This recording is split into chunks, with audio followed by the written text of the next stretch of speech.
sarhoş oldum da kaldıramıyorum kolları. Ankara!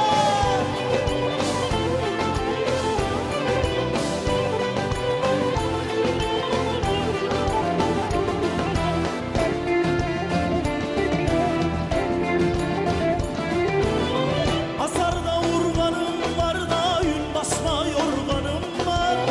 Hasarda urganım var da yün basma yorganım var. Şu kız senin derlerse de yüz koyun kurbanım var. Bu kız senin derlerse de yüz koyun kurbanım var. Ankara'nın dağları da güçlüm güçlüm yolları. Ne zaman sarhoş oldum da kaldıramıyorum kolları. Ankara'nın dağları da güçlüm güçlüm yolları. Ne zaman sarhoş oldum da kaldıramıyorum kolları. Ankara'nın dağları da güçlüm güçlüm yolları. Ne zaman sarhoş oldum da kaldıramıyorum kolları. Yolları da büklüm büklüm yolları. Ne zaman sarhoş oldum da kaldıramıyorum kolları.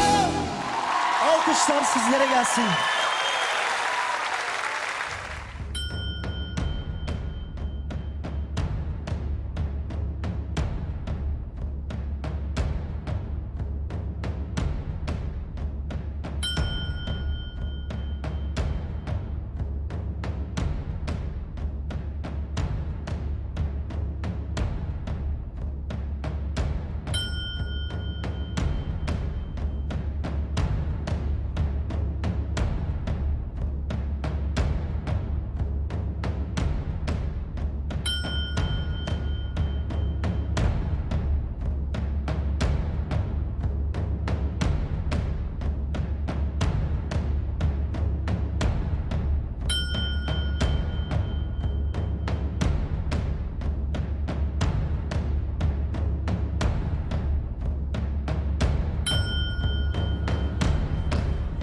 Evet, yine başa baş iki yarışmacı.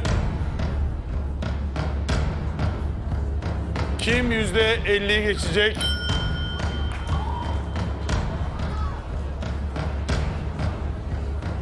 Evet. Kim %50'yi geçecek? Yasin. O da %40'ı geçmiş. Evet, şimdi kimin tarafı yanarsa o kazanacak. Kimin tarafı yanarsa o kazanacak.